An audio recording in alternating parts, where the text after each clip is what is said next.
The sand was still cool in the pre-dawn darkness of December 9th, 1940, when Lieutenant Pietro Maletti looked out from his fortified camp at Nibewa and saw nothing but empty desert stretching toward Egypt.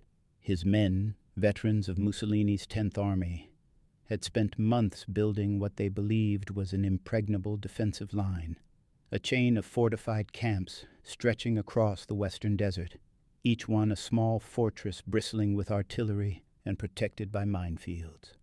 They had been told the British were beaten, demoralized, clinging desperately to the Nile Delta, with barely enough men to defend Cairo. The invasion of Egypt, temporarily paused, would resume when the time was right.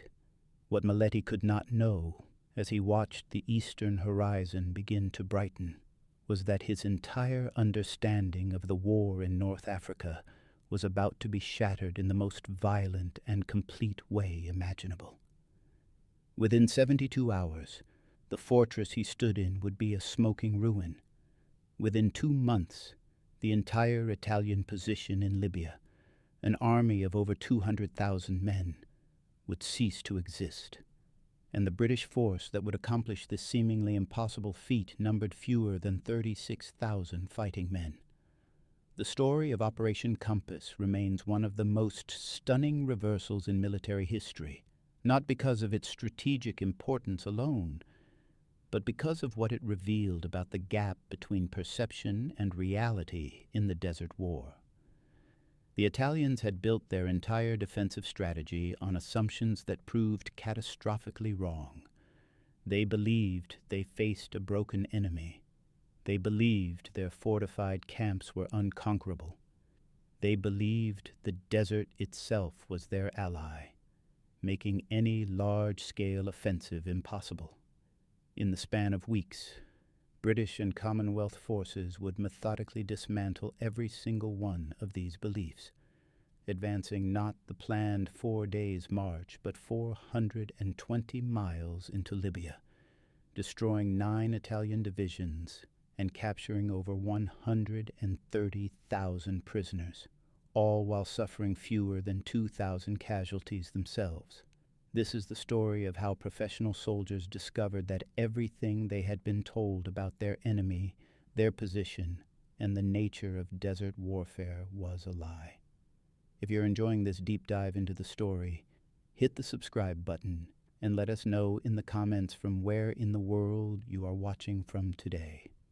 To understand the magnitude of what was about to unfold, one must first understand the world as it appeared in the autumn of 1940. France had fallen. Britain stood alone against the Axis powers.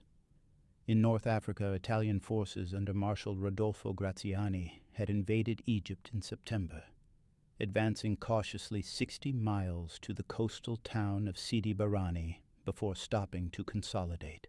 From the Italian perspective, this was a moment of triumph. Mussolini's colonial empire in Libya now pressed directly against British Egypt, and the vast Italian 10th Army, officially numbering 236,000 men, represented a force that appeared overwhelming on paper. The British and Commonwealth forces defending Egypt seemed, by comparison, pathetically inadequate. General Archibald Wavell's Western Desert Force could muster only 36,000 men, scraped together from British, Australian, and Indian units. They were short of everything: tanks, artillery, trucks, even basic supplies. The Mediterranean fleet was struggling to keep supply lines open as Italian aircraft and submarines hunted convoys. To observers in Rome and Berlin, the situation seemed clear. The British were hanging on by their fingernails. One more push would send them reeling back to the Nile, perhaps collapse the entire Middle Eastern position. But numbers, as the Italians were about to learn, can lie. The official strength of the Italian 10th Army was a mirage. Most of those 236,000 men were rear echelon troops, laborers, administrators, transport personnel. The actual fighting strength, the men who could be put into fortified positions with rifles and artillery, was significantly smaller. More critically, the Italians had adopted a defensive posture that looked formidable on maps, but contained a fatal structural weakness. Graziani had established 7 fortified camps stretching in a rough arc southwest of Sidi Barrani.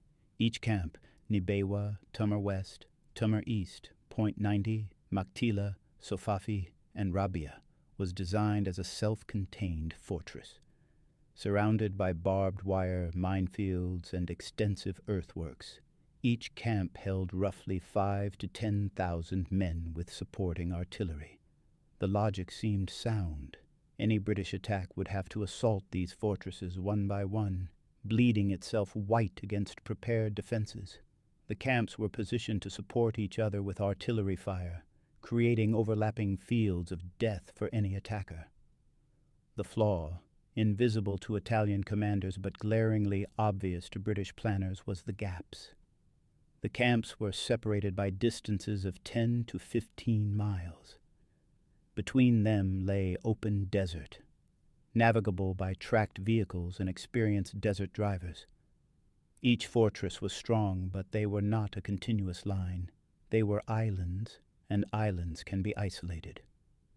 Lieutenant General Richard O'Connor, commanding the Western Desert Force, had spent months studying the Italian positions. A veteran of the First World War with a reputation for aggressive tactics and meticulous planning, O'Connor saw what Graziani apparently did not. The Italian defensive system was actually a gift.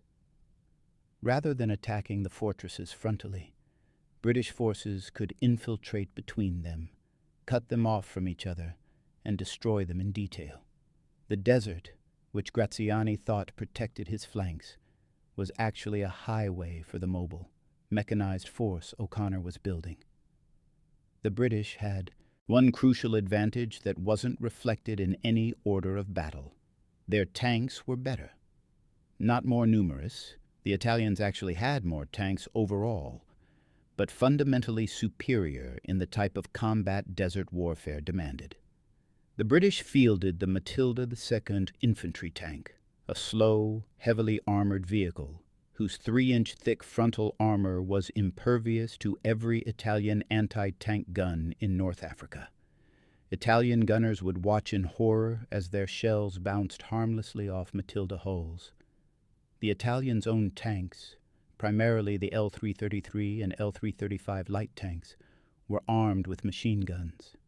They were not tanks in any meaningful sense. They were mobile coffins that could neither penetrate British armor nor withstand British fire. This disparity in armor quality would prove decisive. The Italians had built their defensive plan around artillery and infantry, assuming tanks would play a supporting role. They had not imagined facing an armored force they could not hurt, could not stop, and could not escape. Through November of 1940, O'Connor prepared his force with obsessive attention to detail. Every unit rehearsed its role repeatedly. Tank crews practiced navigation by compass and sun, learning to move in precise formations across featureless desert. Infantry trained to assault fortified positions at night when the defenders' artillery would be blind. Supply officers stockpiled ammunition, fuel, and water at forward dumps, calculating exactly how much would be needed for each phase of the operation. The entire plan was built on secrecy and speed. The Italians must not know an attack was coming until it was too late to react. The official objective, presented to London, was modest: a 5-day raid to push the Italians back from Sidi Barrani and capture the forward camps. This limited goal reflected both the British shortage of resources and the political reality that Churchill's government could not afford a failed offensive. But O'Connor, in his private planning, saw further. If the initial blow succeeded, if the Italian camps could be taken quickly and their defenders shattered, there was no logical reason to stop for 5 days. The entire Italian position in Egypt could be destroyed, perhaps even the advanced positions in Libya threatened. On the night of December 7, 1940, British and Commonwealth units began moving into position. The 7th Armored Division, the Desert Rats, already earning their legendary reputation, swept in a wide arc through the open desert south of the Italian camps. The 4th Indian Division, supported by the Matilda tanks of the 7th Royal Tank Regiment, moved into assault positions opposite Nibewa camp. The Italians noticed nothing. Their intelligence had failed completely. They had no idea that the entire western desert force was poised like a hammer, ready to fall. Pietro Maletti, the commander at Nibewa, had actually raised concerns about his position. The camp's western face, he noted, was vulnerable to a flanking attack through the desert. His superiors dismissed the worry. The British didn't have the mobility or the resources for such a maneuver. Besides, patrols would give warning of any major movement. Maletti accepted this reassurance, though uneasily. On the evening of December 8th, he went to sleep in his camp, believing, as did every Italian soldier in the western desert, that the front was quiet. At 7:15 in the morning of December the 9th, 1940, the British barrage began. Artillery fire crashed into Nibewa camp with sudden, savage intensity.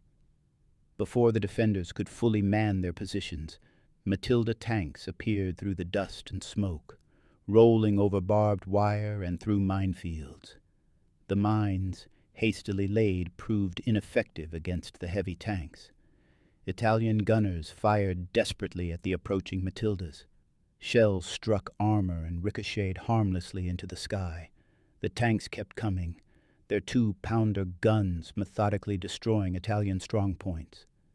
Behind the Matildas came infantry of the 4th Indian Division, moving in practiced assault formations. Maletti himself emerged from his command post to rally the defense. He was killed almost immediately, cut down by machine gun fire from a Matilda. His death symbolized the utter futility of the Italian resistance.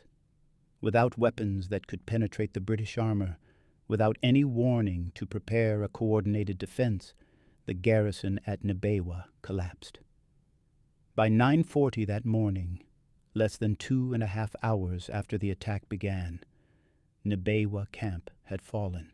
4,000 Italian soldiers surrendered. 35 tanks were captured or destroyed. British casualties numbered 56 men. The speed of Nibewa's collapse caught even O'Connor by surprise. The plan called for the camp to fall by the end of the day. Instead, it was over before noon. The Matildas and the 4th Indian Division immediately turned toward the next objective, the Tummer camps, west of Nibewa. The Italians there had heard the sounds of battle, but they had no clear picture of what had happened. Some reports suggested Nibewa was holding. Others claimed it had fallen. In the confusion, no effective response was organized. The assault on Tummer West began at 1:30 that afternoon. Again, the Matildas proved unstoppable. Again, Italian anti-tank guns fired uselessly at armor they could not pierce. By dusk, Tummer West had surrendered, adding another 2,000 prisoners to the British haul. The following morning, December 10th, Tumar East fell after a sharp fight.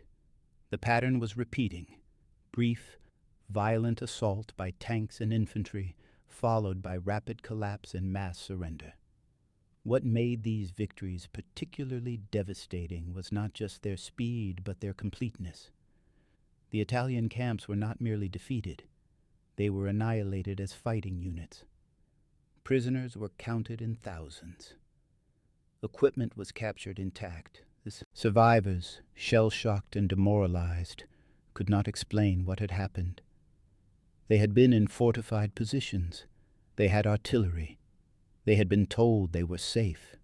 Yet British tanks had simply driven through their defenses as if the minefields and wire didn't exist. By December 11th, the entire Italian defensive line around Sidi Barrani had disintegrated. 7 fortified camps, representing the forward strength of the 10th Army, had been systematically destroyed in 3 days. The British had captured over 20,000 prisoners, dozens of tanks and artillery pieces, and vast quantities of supplies. More critically, they had shattered Italian morale. The soldiers who had been told they faced a beaten enemy now faced an apparently unstoppable offensive. The tanks they had been assured were inferior proved to be invulnerable to their weapons. The desert they thought protected them had become a highway for their enemy's advance. General Graziani, at his headquarters in Libya, faced a catastrophe. His forward divisions had effectively ceased to exist. The British were advancing rapidly, and he had no intact units in position to stop them. Worse, his intelligence had been so completely wrong that he had no clear picture of British strength or intentions. Were they simply raiding? Or was this the beginning of a full-scale invasion of Libya? O'Connor answered that question by not stopping. The 5-day raid continued into its second week, then third. The 7th Armored Division raced westward along the coast road, cutting off Italian retreat routes. Australian units, fresh and aggressive, leapfrogged forward to maintain pressure. The Italians retreated, abandoning position after position, leaving behind equipment and stragglers. What had been planned as a limited offensive was becoming a rout. The fortress port of Bardia, just inside the Libyan border, became the next objective. Here the Italians made a determined stand. 45,000 men of the Mandifas and Afrika Korps, under General Annibale Bergonzoli, occupied extensive fortifications. The defenses at Bardia were far more formidable than the camps around Sidi Barrani, concrete bunkers, anti-tank ditches 18 feet deep, dense minefields, and interlocking fields of artillery fire. Bergonzoli, known to his men as Electric Whiskers for his distinctive facial hair, was a competent, aggressive commander. He believed Bardia could hold. The assault began on January 3, 1941. Again, the pattern established at Nabewa repeated, but on a larger scale. Australian infantry of the 6th Division, supported by Matilda tanks, punched through the fortifications in a night attack. Engineers cleared paths through minefields. Infantry swarmed into the breach. By the time Italian defenders could organize a counterattack, the Australians were already consolidating positions inside the defensive perimeter. The battle for Bardia lasted 3 days. It was harder fought than Sidi Barrani. The Italians had learned some lessons and fought with more determination. But the outcome was never really in doubt. British artillery suppressed Italian guns. Matildas broke up counterattacks. Australian infantry, renowned for their aggressive tactics, cleared bunker after bunker. On January 5th, Bergonzoli ordered his surviving units to attempt a breakout westward. Most were captured. When Bardia surrendered on January 6th, the British counted 40,000 prisoners, 400 guns, and over 100 tanks captured. British casualties were fewer than 500 men. The psychological impact of Bardia's fall cannot be overstated. This was not a hasty field fortification. This was a modern fortress, held by an entire corps, commanded by one of Italy's better generals. Its fall in 3 days suggested that no Italian position could hold. Morale in the remaining Italian units collapsed. Soldiers openly discussed surrender. Officers struggled to maintain discipline. The 10th Army, once over 200,000 strong, was evaporating. If you find this story engaging, please take a moment to subscribe and enable notifications. It helps us continue producing in-depth content like this. O'Connor, his blood up, pressed westward immediately. The port of Tobruk, 60 miles beyond Bardia, was the next logical objective. Tobruk was even more important strategically. Its deep-water harbor could supply an advancing army, and its capture would effectively end Italian control of eastern Libya. The Italian garrison numbered about 25,000 men, with extensive fortifications built by the Italians over years of colonial rule. The assault on Tobruk began on January 21st, 1941. By now, the British formula was well established: intensive artillery preparation, night infiltration by infantry, Matilda tanks to break through strongpoints, followed by exploitation into the rear areas. The Italians, despite knowing what was coming, could not stop it. Their anti-tank weapons remained ineffective against British armor. Their defensive tactics, based on static positions, could not cope with mobile warfare. On January 22nd, after less than 36 hours of fighting, Tobruk surrendered. Another 25,000 prisoners entered British cages. The harbor, largely intact, immediately began receiving British supply ships. The speed of advance was now creating its own problems for the British. O'Connor's supply lines stretched back hundreds of miles to Egypt. His tanks needed spare parts and maintenance. His infantry needed rest. The vehicles of the 7th Armored Division, driven hard across hundreds of miles of desert, were breaking down. Churchill, watching from London, pressed for continued advance. The opportunity to destroy Italian power in North Africa seemed within grasp, but the Western Desert Force was, paradoxically, becoming weaker even as it won victory after victory. Graziani, meanwhile, faced complete disaster. His 10th Army had lost over half its strength. The strategic ports of Bardia and Tobruk were gone. British forces were advancing deeper into Libya with every passing day. In desperation, he ordered a general retreat westward to Tripolitania, the western region of Libya, where he hoped to establish a new defensive line. The retreat quickly became a rout. Units lost cohesion. Equipment was abandoned to save fuel. Italian soldiers, convinced the war was lost, surrendered to the first British patrol they encountered. O'Connor saw the opportunity. If he could cut off the retreating Italians before they reached the safety of Tripolitania, he could destroy the entire 10th Army in one stroke. The problem was geography. The coast road, hugging the Gulf of Sirte, curved northward in a long arc. The retreating Italians were following this road. But if British forces could cut directly across the desert, across the chord of the arc, they might reach the coast ahead of the Italians and block their retreat. This was an immensely risky proposition. The desert interior of Libya was largely unmapped. There were no roads, no water sources, and navigation would be by compass and dead reckoning across hundreds of miles. If the British force got lost, ran out of fuel, or encountered impassable terrain, it would be stranded in the desert and destroyed. But O'Connor believed his men and vehicles could make the crossing. He ordered the 7th Armored Division to attempt the cutoff. On February 4th, 1941, British tanks and vehicles plunged into the Libyan interior, driving southwest across a trackless desert. They navigated by sun compass during the day and stars at night. When vehicles broke down, they were cannibalized for parts to keep others running. Water was rationed to half a pint per man per day.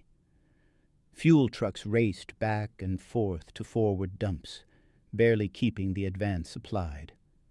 It was a logistical nightmare, sustained only by the determination of the men and the extraordinary mechanical reliability of the vehicles, those that remained operational. On February 5th, lead elements of the 7th Armored Division reached the coast road at Beta Foam, a small village roughly 70 miles south of Benghazi. They had covered over 150 miles of desert in less than 36 hours. Now they dug in across the road and waited. To the north, the entire Italian 10th Army, or what remained of it, was retreating down that same coast road, completely unaware that their escape route had been cut. The Italians stumbled into the British blocking force on the morning of February 6th. The resulting battle was less a planned engagement than a traffic accident on a catastrophic scale. Italian columns, stretched out for miles along the coast road, found themselves under fire from British tanks positioned on the ridges overlooking the road. They attempted to deploy, to fight their way through, but the confusion was total. Units became intermixed. Officers lost control of their men. British tanks systematically destroyed Italian vehicles, creating roadblocks that halted the entire column. For 2 days, the Italians tried desperately to break through. They launched repeated attacks with their remaining tanks, which were destroyed by British armor and anti-tank guns. They attempted to bypass the roadblock through the desert and became bogged down in soft sand. They brought up artillery and shelled British positions and were silenced by counter-battery fire. General Giuseppe Tellera, commanding the Italian rear guard, was killed leading a final desperate charge. His death marked the end of organized resistance. On February 7, 1941, the remnants of the Italian 10th Army surrendered at Beta Fomme. The British counted 20,000 prisoners, over 100 tanks, and more than 200 artillery pieces. With this final defeat, the Italian presence in Cyrenaica, eastern Libya, ceased to exist. An army of over 200,000 men had been destroyed in exactly 2 months. The British had advanced 420 miles from their starting point, captured over 130,000 prisoners, destroyed or captured nearly 400 tanks and over 1,200 guns, and had done all this while suffering fewer than 2,000 casualties, killed, wounded, and missing combined. The strategic implications were staggering. Italy's North African empire, built over decades of colonial expansion, had collapsed in weeks. The British now controlled the entire eastern Mediterranean coastline from Egypt to Tripoli. The Italian Navy's bases in Libya were threatened. Mussolini's prestige, already damaged by setbacks in Greece, was shattered. The myth of Italian military prowess, never particularly credible, was utterly destroyed. But perhaps the most significant impact was psychological. The Italian soldiers who surrendered at Beta Fomme, like those who had surrendered at Nibewa 2 months earlier, struggled to understand what had happened. They had been in fortified positions. They had artillery, tanks, and air support. They vastly outnumbered the British, at least on paper. Yet they had been routed so completely that organized resistance had become impossible. The answer lay in the gap between what they had been told and what was true. Italian propaganda had assured them the British were beaten, demoralized, and weak. In reality, British forces were professional, well-trained, and led by commanders who understood mobile warfare. Italian intelligence had reported British tank strength as negligible. In reality, British armor, particularly the Matildas, was qualitatively superior to anything Italy fielded in North Africa. Italian defensive doctrine assumed fortified positions were safe. In reality, the British had developed tactics specifically designed to reduce such positions quickly and efficiently. Fundamentally, the Italians had misunderstood the nature of desert warfare itself.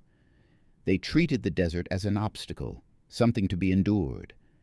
The British treated it as an opportunity, a space where mobility, navigation skill, and mechanical reliability could achieve results impossible in conventional terrain. The Italians built static fortresses. The British built mobile columns that could appear anywhere, strike hard, and vanish into the desert before effective countermeasures could be organized. The human cost of this misunderstanding was profound. Italian soldiers, many of them conscripts with no particular enthusiasm for Mussolini's imperial ambitions, found themselves trapped in a war that made no sense. They were told to hold positions that could not be held. They were given weapons that could not harm enemy armor. When they followed orders and fought, they died. When they surrendered, they were shipped to prison camps in Egypt, India, or Australia, spending years in captivity while their families believed them dead. The psychological trauma, of discovering that everything they had been told was a lie, that their sacrifices were pointless, that the war they thought they understood was actually something completely different, stayed with survivors for the rest of their lives. Officers faced a different but equally corrosive disillusionment. Men like Maletti and Tolera, professional soldiers who took their responsibilities seriously, died leading troops in battles they must have known were hopeless. They had been placed in command of units that were under-equipped, poorly trained, and fed a constant diet of propaganda that bore no relationship to battlefield reality. When they reported the truth, that British tanks were superior, that the defensive positions were vulnerable, that morale was collapsing, they were ignored or told to maintain a positive attitude. The institutional dishonesty of the Italian military system, which prioritized reassuring reports over accurate assessments, made effective defense impossible. General Graziani himself, the overall commander, exemplified this dysfunction. He had never wanted to invade Egypt in the first place. He knew his army was not ready for a major offensive. But Mussolini demanded action, wanted a victory to present to Hitler, and Graziani complied despite his misgivings. When the invasion stalled at Sidi Barrani, he correctly assessed that his position was vulnerable, but rather than withdrawing or requesting reinforcements, he built the fortified camps, a compromise solution that satisfied no one and created the exact conditions for the disaster that followed. After the collapse, he was relieved of command, blamed for the defeat, and spent years defending his decisions. He was not wrong about his army's weaknesses. His crime was in failing to refuse an impossible mission. The broader strategic consequences of Operation Compass rippled far beyond North Africa. Hitler, alarmed by the Seychat Italian collapse, ordered German forces to Libya. In February 1941, the first units of what would become the Afrika Korps began arriving in Tripoli, commanded by General Erwin Rommel. Rommel would quickly demonstrate that the German army was a far more formidable opponent than the Italians. Within months, the British would be pushed back, and the war in the desert would settle into a grinding back and forth that would last until 1943. But Rommel's arrival, though it salvaged Axis fortunes in North Africa, also validated everything Operation Compass had revealed. The Germans succeeded where the Italians failed precisely because they understood the lessons the Italians never learned. Rommel treated the desert as a highway, not an obstacle. He emphasized mobility and mechanized warfare. He equipped his forces with tanks and anti-tank guns that could actually compete with British armor. He built defensive positions that were mobile and flexible, not static and rigid. The Afrika Korps won battles not because German soldiers were supermen, but because their doctrine, equipment, and leadership were adapted to the reality of desert warfare. The Italian soldiers who had survived Nibewa, Bardia, Tobruk, and Beta Foam watched the Germans arrive and recognized immediately what they represented. Professionals who took the war seriously, who had equipment that worked, who understood what they were doing. For men who had been fed propaganda about Italian military excellence, about the British Empire's weakness, about the inevitable victory of fascism, the German arrival was a final, bitter confirmation that everything they had been told was false. The Italian army in North Africa became essentially an auxiliary to German forces, useful for holding positions, for providing labor, but not trusted with critical missions or independent operations. The psychological impact on the survivors manifested in different ways. Some embraced the German alliance, convinced that Germany represented the strength Italy lacked. Others became cynical, serving out the war mechanically, following orders but no longer believing in anything. Still others quietly began to question the entire fascist project. If Mussolini's regime had lied about military strength, about British weakness, about the war's progress. What else had been a lie? This quiet disillusionment would flower into active resistance later in the war, when Italy itself became a battlefield and Mussolini's government collapsed. In the prisoner of war camps scattered across Egypt, Palestine, India, and East Africa, the captured soldiers of the Italian 10th Army faced a different kind of education. The camps themselves became laboratories of disillusionment, places where the gap between propaganda and reality became impossible to ignore. Men who had been told that the British Empire was on the verge of collapse found themselves in well-organized camps with adequate food, medical care, and even recreational facilities. Men who had been taught that Italians were racially superior to subject peoples found themselves guarded by Indian, Australian, and African troops who treated them with professional correctness, rather than the deference they had been led to expect. The food issue alone shattered assumptions. Italian rations in North Africa had been notoriously poor. Pasta, when available, with occasional tinned meat of dubious quality, and chronic shortages of fresh vegetables. Water was rationed. Coffee was a luxury. In the British camps, prisoners received rations comparable to those of British soldiers: tea, bread, tinned beef, vegetables, and sufficient quantities to maintain health. Some prisoners actually gained weight in captivity. Letters home, heavily censored but still revealing, spoke of this paradox. They had lost the war, but were eating better than they had while fighting it. The medical care was equally revelatory. Italian military medicine in North Africa had been overwhelmed by the scale of the campaign and chronically short of supplies. Wounded men often received minimal treatment.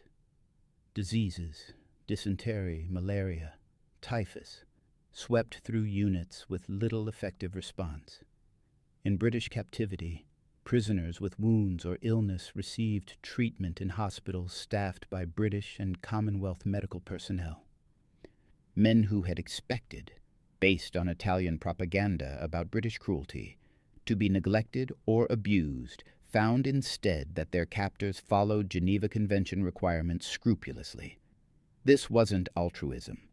It was bureaucratic efficiency and adherence to international law. But to men who had been told the British were barbaric colonialists, it was profoundly disorienting. The psychological adjustment varied widely among the prisoners. Younger conscripts, men who had never wanted to be in Libya in the first place, often adapted quickly to captivity. For them, the war was over, and that brought a certain relief. They learned English, participated in camp activities, and waited for the war to end. Older career soldiers struggled more. Men who had built their identities around military service and national pride found themselves confronting the fact that their army had been catastrophically defeated by a smaller force. Some refused to accept this, insisting that they had been betrayed by incompetent leadership or that some crucial piece of equipment or intelligence had been withheld. Others descended into depression, seeing their captivity as confirmation of personal failure. One particularly revealing dynamic emerged in camps where Italian prisoners interacted with German prisoners captured in later campaigns. The Germans treated their Italian allies with barely concealed contempt. German prisoners spoke openly about Italian military incompetence, about having to rescue Italian units, about the unreliability of Italian equipment and leadership. For Italian prisoners who still believed in the Axis cause, this contempt from their supposed comrades was devastating. They had been told Italy and Germany were equal partners in the new order. The reality, clear in every interaction, was that Germans viewed Italians as inferior, useful perhaps, but fundamentally second-rate. The letters that prisoners managed to send home, despite censorship, gradually began to shift the narrative within Italy itself. Families learned that their sons, brothers, and husbands had not died heroically as initial reports suggested, but had surrendered en masse, often without firing a shot. Government propaganda insisted these were tactical withdrawals or temporary setbacks. The letters told a different story. Complete defeat, overwhelming enemy superiority, and leadership that had sent men into battle unprepared and under-equipped. By 1942, Italian civilian morale was already cracking under the weight of these revelations, long before Allied forces invaded Sicily. Back in North Africa, the immediate aftermath of Operation Compass created a strategic situation that would shape the entire Mediterranean War. The British advance had stopped at El Agheila, the border between Cyrenaica and Tripolitania, primarily because they simply could not push further. The vehicles of the Western Desert Force were worn out. Supplies were stretched to the breaking point. Units needed rest and refit. Churchill, in London, pressed for an immediate advance to Tripoli to finish off Italian North Africa entirely. Wavell, the overall Middle East commander, knew this was impossible with the forces available. The debate between political ambition and military reality created a fatal delay. Into this pause, Rommel arrived. He landed in Tripoli on February 12, 1941, just 5 days after the Italian surrender at Beta Foam. His orders were defensive: stabilize the front, prevent further Italian collapse, and hold Tripolitania until a proper offensive could be organized. Rommel, characteristically, ignored these orders. Assessing the situation with his usual aggressive insight, he realized that the British were overextended and vulnerable. Within weeks, he launched a counter-offensive that drove the British back to the Egyptian border, recaptured almost all of Cyrenaica, and turned the war in North Africa into the grinding stalemate it would remain for the next 2 years. The speed with which Rommel reversed British gains often obscures what Operation Compass had actually accomplished. The campaign had not been a failure that Rommel undid. It had been a complete success that achieved every objective and then some. The problem was strategic overextension. The British had advanced so far, so fast, that they could not consolidate their gains before facing a new, far more competent enemy. Had the Italian 10th Army been fighting Germans instead of British and Commonwealth forces in December 1940, the result would have been just as catastrophic for the Italians. The fundamental reality, Italian unpreparedness for modern mechanized warfare, would not have changed. For the Italian military establishment, Operation Compass forced a reckoning that many senior officers refused to face honestly.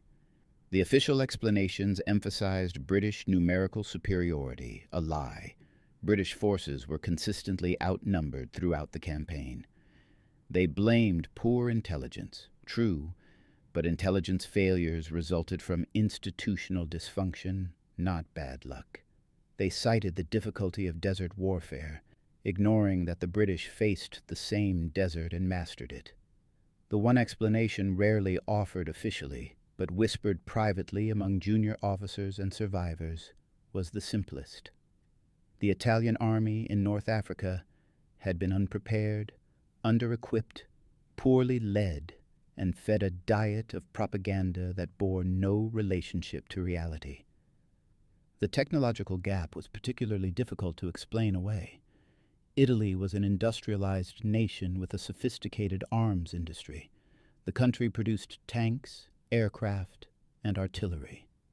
Yet somehow the equipment that reached North Africa was consistently inferior to British equivalents.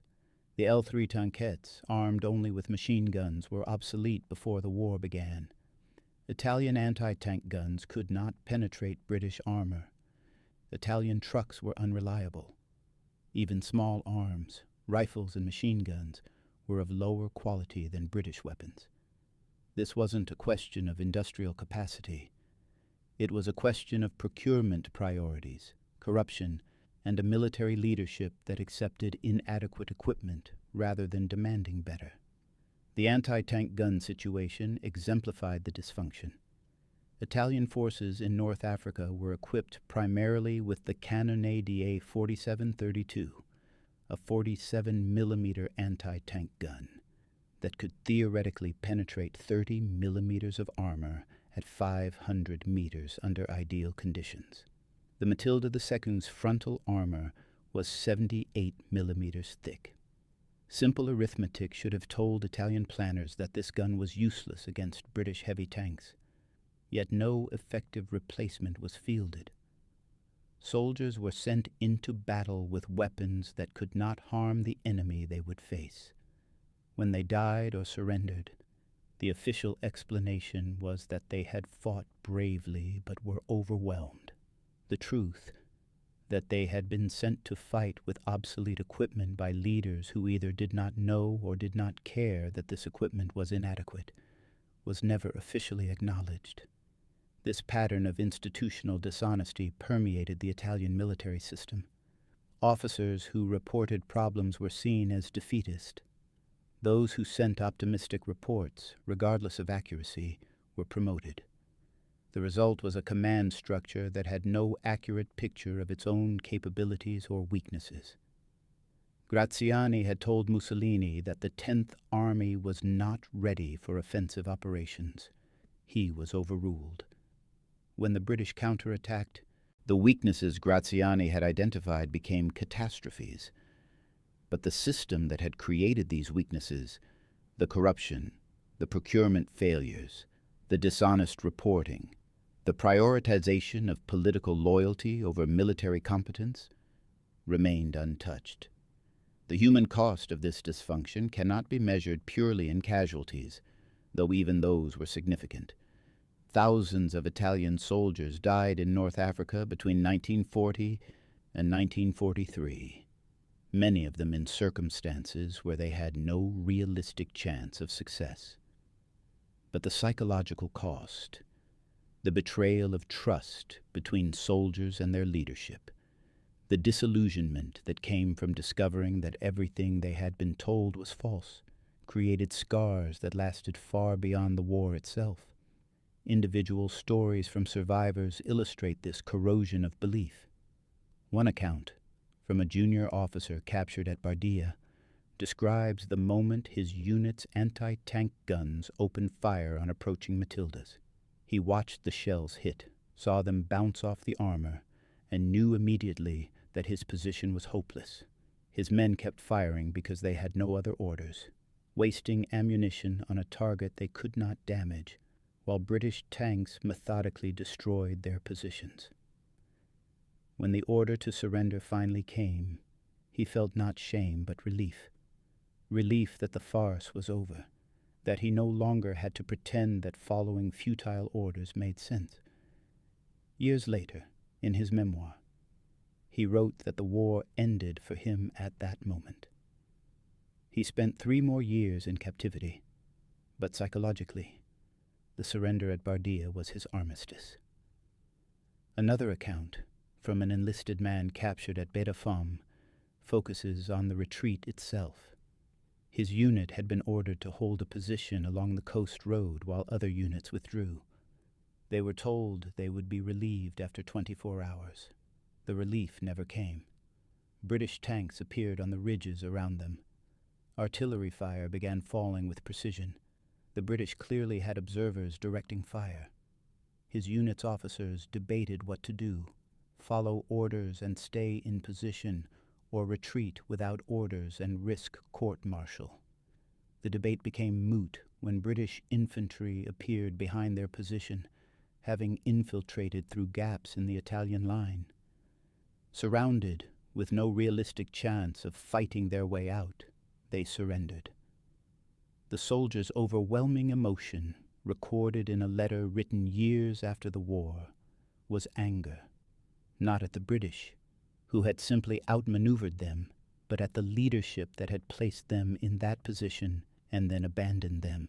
These personal narratives, multiplied across thousands of prisoners, created a collective understanding among Italian survivors that the official story of the North African campaign was false. They had not been defeated by overwhelming numbers. They had been outnumbered and still lost. They had not been betrayed by allies. They had been abandoned by their own. Command structure. They had not fought heroically against impossible odds. They had been sent into battle unprepared and had surrendered quickly when resistance became futile. This unofficial counter-narrative, shared in prisoner camps and later in post-war veterans organizations, fundamentally undermined the fascist regime's legitimacy among those who had actually fought. The broader Italian public's understanding of the North African disaster evolved more slowly, filtered through censorship and propaganda. Official communiques spoke of strategic withdrawals and temporary setbacks. Newspapers praised the heroic resistance of Italian forces and blamed shortages on British naval superiority, a half-truth that obscured the larger failures. But the sheer scale of the defeat could not be entirely hidden. Too many families received notifications that their sons were prisoners. Too many letters arrived from prison camps. Too many returning wounded soldiers told stories that contradicted official narratives. By mid-1941, Italian civilian morale regarding the war was already deeply pessimistic. Operation Compass was not solely responsible for this.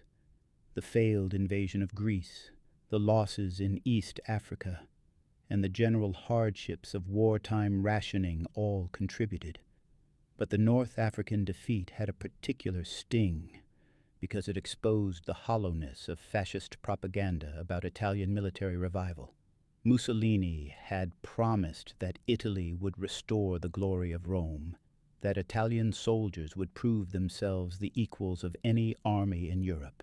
Instead, Italian soldiers were surrendering in droves to smaller British forces, and the explanation offered, that British equipment and resources were superior, implicitly admitted that Italy could not compete with a major industrial power. This admission had profound implications for Italy's position within the Axis alliance. Hitler had always viewed Italy as a junior partner, useful for tying down Allied forces in the Mediterranean, but not capable of independent major operations. Operation Compass confirmed this assessment. From 1941 onward, German strategy in the Mediterranean was increasingly about preventing Italian collapse rather than supporting Italian objectives. Rommel was sent to North Africa to save Tripolitania, not to help Italy conquer Egypt. German divisions were sent to Greece to salvage the Italian invasion, not to support Italian ambitions in the Balkans.